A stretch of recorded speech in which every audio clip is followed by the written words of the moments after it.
Kambiz Eqbal is going to tell us about an approach through energy offering methods throughout the human establishment in the Martian environment, providing feasible, most efficient scenarios to every operational stage. Thank you.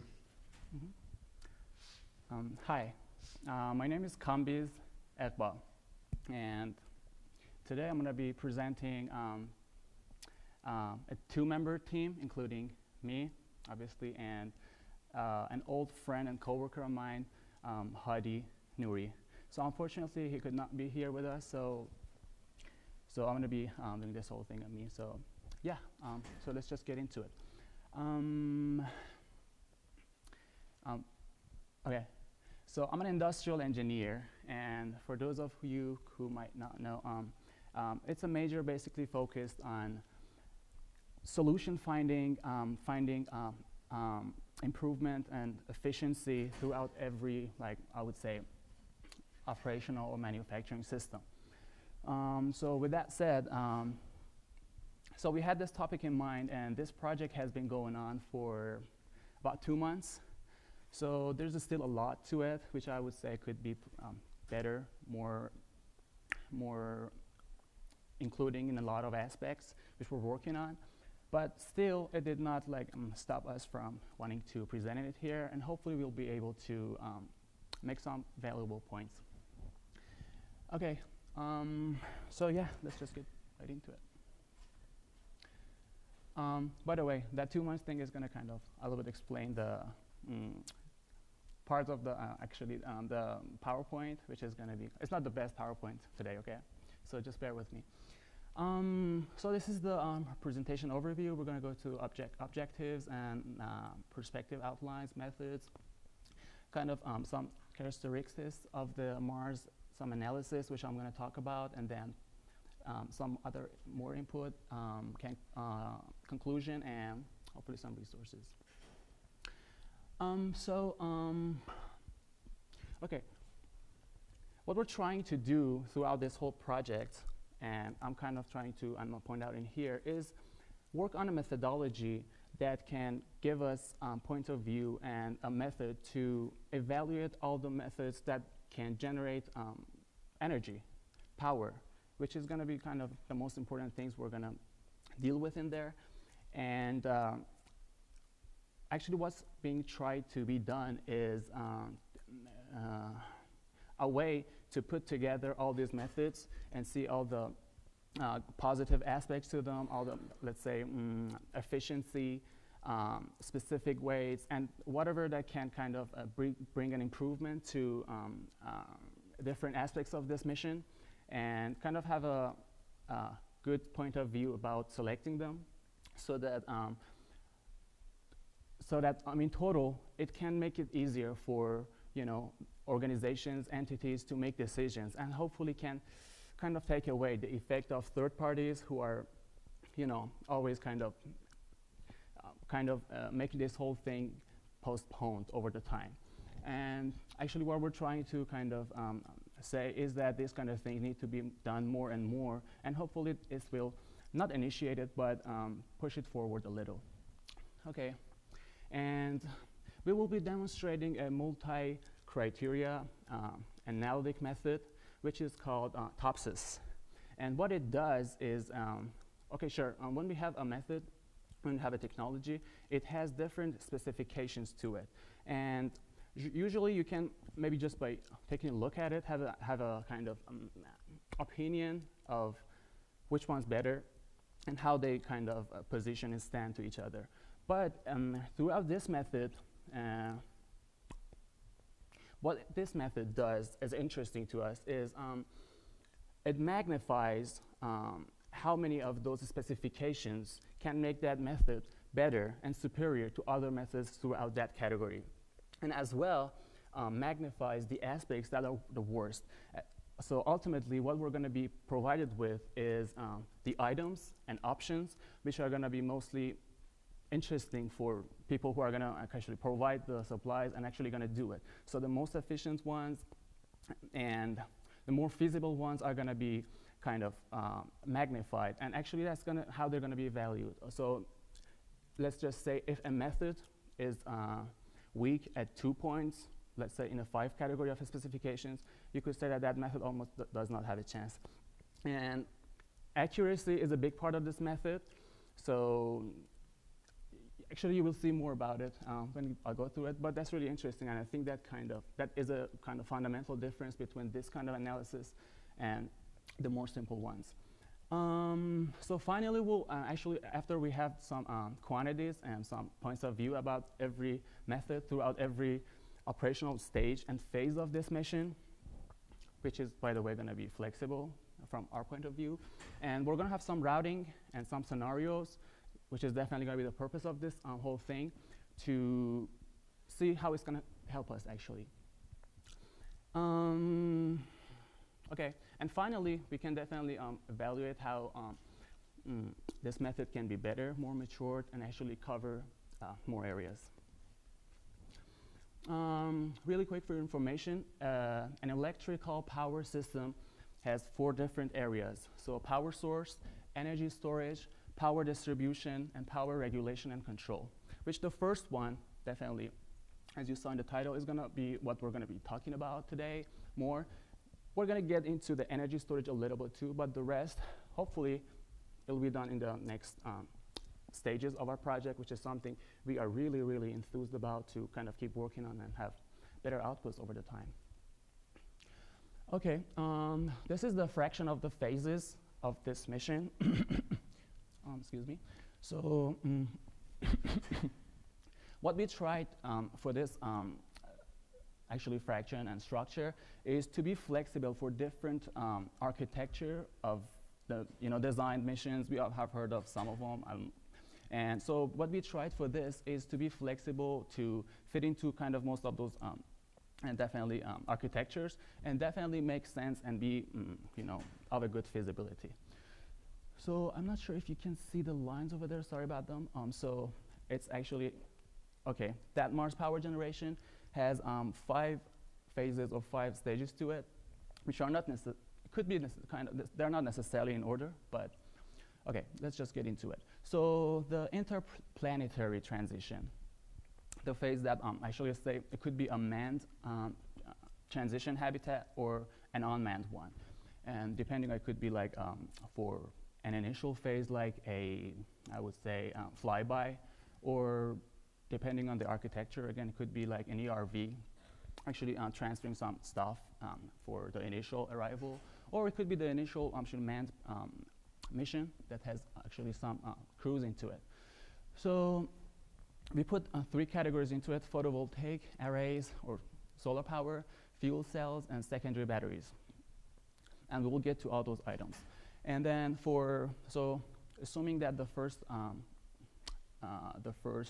transition habit is not, actually it's not going to have any crews to it, and regardless, it could always have some kind of rovers or planetary explorations. So for that, definitely we're going to need energy sources like RPSs or radioisotope power systems, which we're going to go into detailedly. And then primary settlement. What we define, what we mean by primary settlement is actually from the first mission all the way to 8 years. So definitely, meanwhile, even after sending the first crew, they're not going to stay the whole time, and it's going to be like a cycle. I would say probably about 2 years, and they're going to be like different people. So right now, we don't have the technology to. It wouldn't be safe to have the whole thing, but over that, we're going to have the primary settlement, and so yeah, that's it.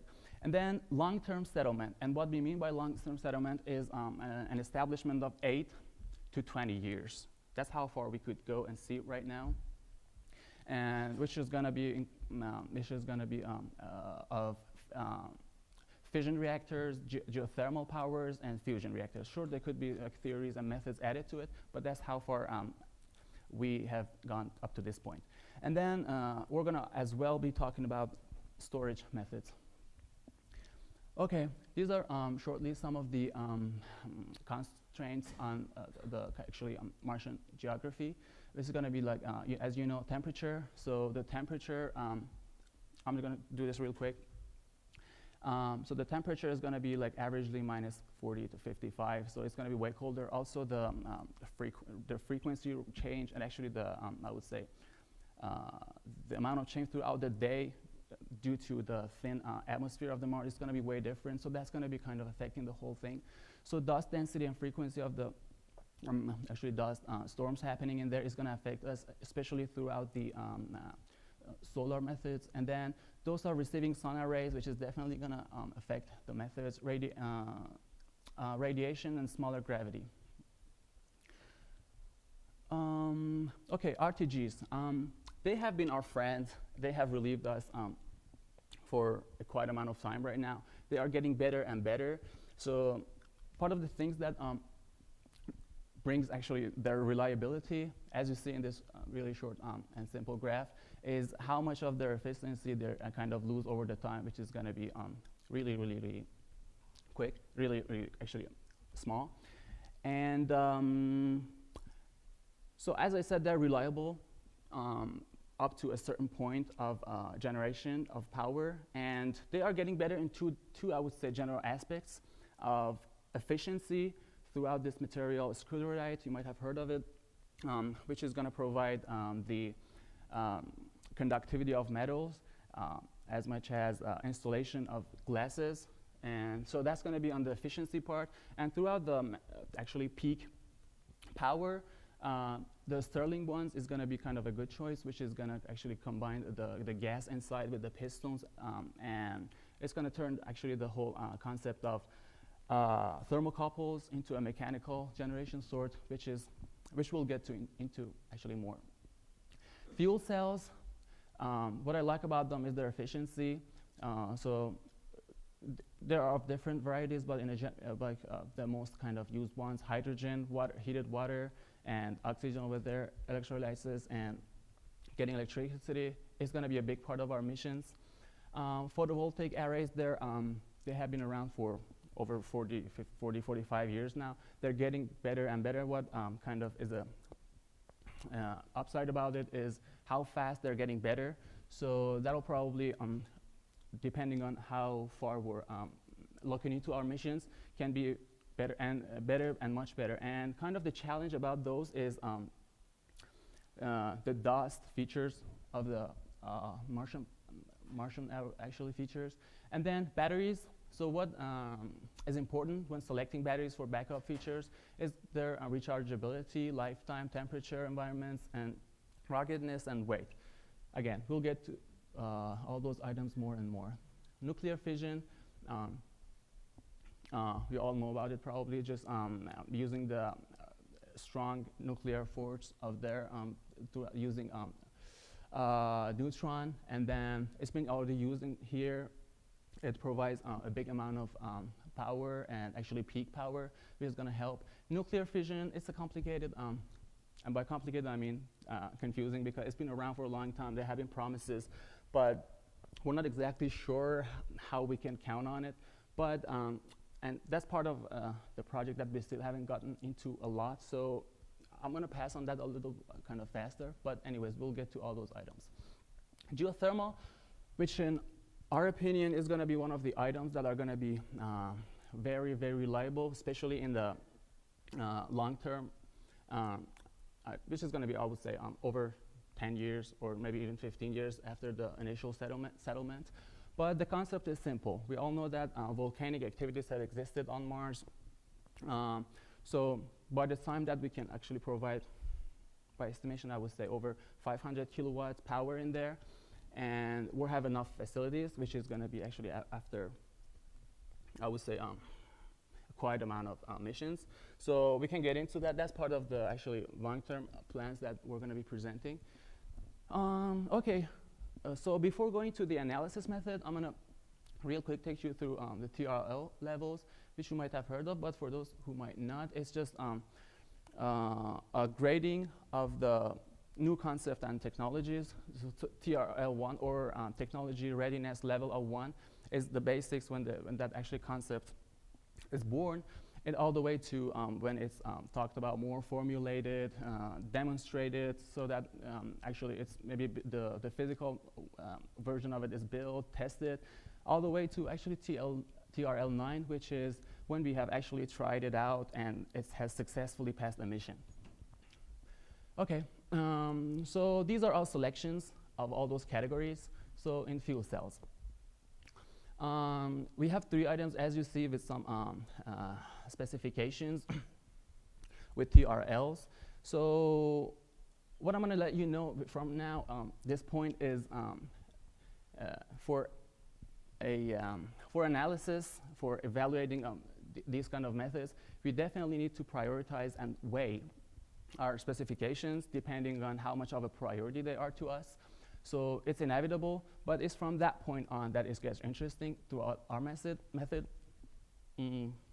Okay, so just to let you know, items that are priority to us definitely were here. We're with Mars Society. So time is a matter. We don't have all the time and money in the world. We are not NASA. So what we're going to actually do is to put the highest weight on TRL and how much of readiness we have on that technology, as well as the most valuable specifications depending on what phase that method is going to be useful for. So with that, actually about the method, if you're interested, if anybody is interested, I can take you through the method like throughout the questions. But for now, we just put the actually final results of those methods. So at the end, so the ABC is the method code that we're going to use in our routing and in our scenario selection. And the numbers that are actually written below every table is going to be the points that each method has acquired. So yeah, so on the next one, photovoltaic arrays. As you see, we have these items. Interestingly, there are of different items that have been worked on through different technology companies for different purposes. Interestingly, for some like, if you see like 25 to 150 kilowatt electric class solar array structures, or the one below that, is the ones that actually NASA is working on. They're on TRL 6 now, but hopefully they will be ready in a quite amount of soon.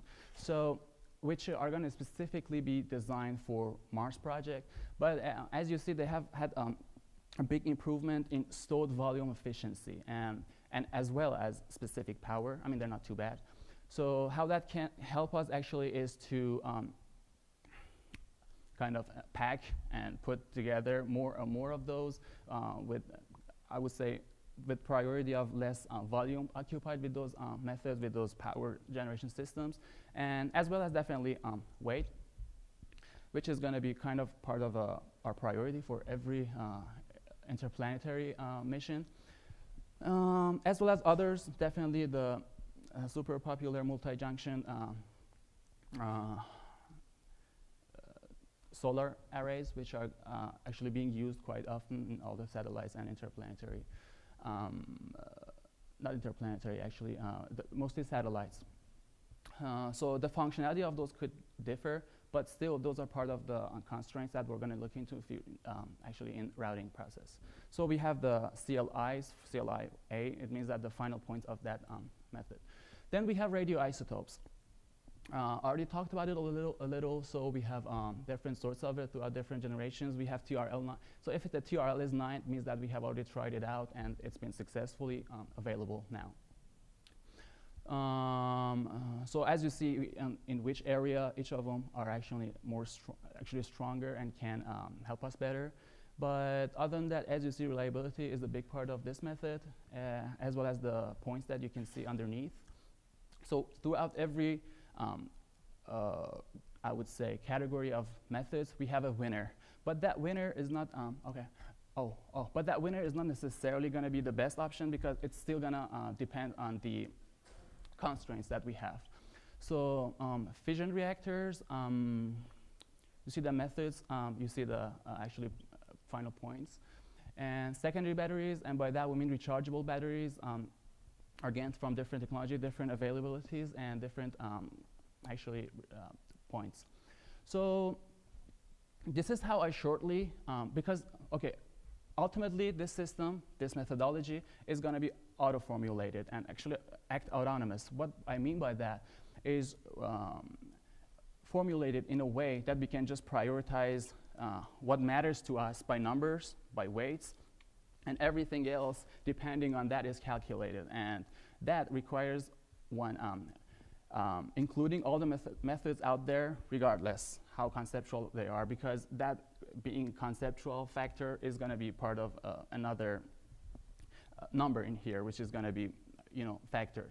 So, okay, let's just get into it. So we have let's say, for example, so I'm not going to go through all the methods because I don't really have a lot of time right now, but interplanetary transition, which is the phase 1, I would say. We have 3 scenarios, 1, 2, 3, as I said, unmanned one, the manned one, and manned flyby. And we have the output needed of power for each. We have a lot of constraints. Definitely, I just picked one of them, 2 for each, depending on the characteristics of the kind of method. So we have, I'm going to just give you one example. So for the unmanned one, definitely maintenance is not going to be an option like that much. Like a lot of fuel cells are going to need a lot, let's say, have limited amount of time and need change in cathodes or anodes, so they're not going to be an option that much, or as well as others would be. So okay, depending on those constraints, we go to through each method that's going to be applicable to that phase. For example, for this phase, we would say batteries and fuel cells, and definitely solar power is going to be options. So depending on how much power we need and actually how much power they offer, we go through that method and pick up the best result of that. And then check the constraints that we have through that phase, and then we select one, so that amount of power that we need is met. So definitely we can consider a buffer for the backup. Same thing for a primary settlement, which is going to be 0 to 8 years after initial arrival, depending on what can be used in there, which is mostly focused on fission, nuclear, and then solar, and definitely batteries or fuel cells, or even other backup scenarios. Okay, I wanted to really talk about the dust and geography and how that challenge could be figured, which I don't really have time. So I'm going to just go into conclusion. There was a lot of explanation to that, which could make it more clear, but hopefully I'll be here, so I'll be answering any questions that you might possibly have. So I already told you about top sips. So let's just, the vision, again, is to make this happen more and more in more detailed and in more, I would say, feasible ways, and regularly done in every system, in every, I would say, governmental or every private entity. Having more and more of these done can help us have a better view and awareness throughout the organization, as well as in general media and publications. This can kind of, again, there's 2 ways it can help. When it's a tie, when we're having a hard time understanding and actually making decisions, these kind of methodologies and evaluations and analysis can help us, as well as, again, third-party affecting factors, which we all know how much they're going to kind of be postponing our decisions and big decisions. Again, more valuable and updates methods will be led to more applicable outcomes, which is something we're working on. Flexibility will always be easy because it's a mathematical analysis, so it's going to help a lot through with flexibility and being plastic on the method. And just follow the numbers. You will have access to this. Follow the numbers, rolling your constraints, and then ask any questions you might possibly have. This project will continue, and I think I had something, but I guess I don't really have much time. So yeah, thank you. We have time for questions.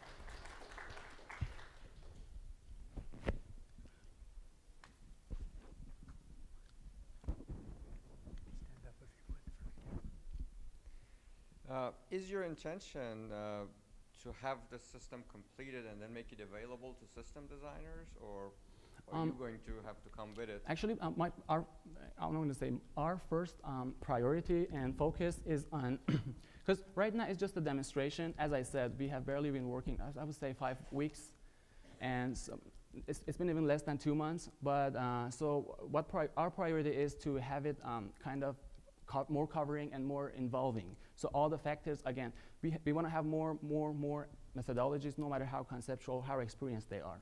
They all can have something to offer and something to look into when they're into a really covering and good analytic method. But over that, and plus to each, we're going to have all the specifications available. Honestly, I'm going to criticize myself. We do not have cost factors in here, which is a really, really big part, right? So, we're going to have more sources and more team members, definitely. So I'm an industrial engineer, so is my team member. Yes, sure, we are advocates and we are fascinated by aerospace and space. It's been since I was a child, but still, that's not enough. So we need team members of different fields and specialties so that our kind of approach and our method is more covering. So that actually when we're trying to defend it and we're trying to justify it, it can draw more attention, and so that actually everybody is kind of more, I'm going to say, motivated to kind of think about and consider doing such things. Definitely this method itself can also be part of what they're going to conduct in their organizations, you know. Any more questions? Thank you. Thank you, Kambiz. Thank you so much.